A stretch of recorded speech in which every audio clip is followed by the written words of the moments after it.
Doctor नावाचा माणूस या पुस्तकाला महाराष्ट्र साहित्य परिषदेचा विशेष कथाकार पुरस्कार मिळाला. त्याचा हा कार्यक्रम आहे. पुस्तक प्रदर्शन आधीच झालेलं आहे आणि ते कैलास पब्लिकेशनमध्ये उपलब्ध आहे. ज्यांना ज्यांना समाजकार्य करायचं आहे त्या सर्वांनी तो वाचावा अशी मी विनंती करतो.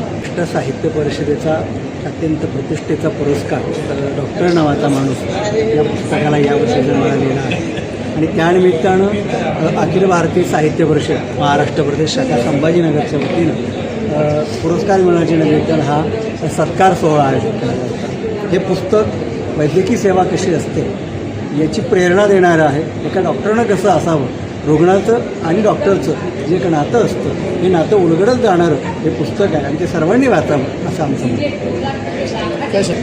रुग्णव्यवस्थेसंबंधामध्ये आज जे समाजामध्ये चित्र आहे आणि डॉक्टर संबंधात जी काही घृणा आणि तिरस्कार आपण भिन्न भिन्न कारणांनी अनुभवतो त्या संबंधामध्ये या पुस्तकात ज्या पद्धतीचं वर्णन आहे त्या वर्णनामुळे आपल्याला थोडंसं धीर यावा आणि आतली चांगली परिस्थिती करावी. डॉक्टर रुग्णासाठी झटत कसा असतो या पुस्तकातनं कळावं या हेतूने हे पुस्तक लिहिलेलं आहे. 31 कथा याच्यामध्ये आहेत आणि खूप चांगलं प्रसंगांचं वर्णन आणि रुग्णांना मिळालेलं जीवदान यात वर्णन केलेलं आहे.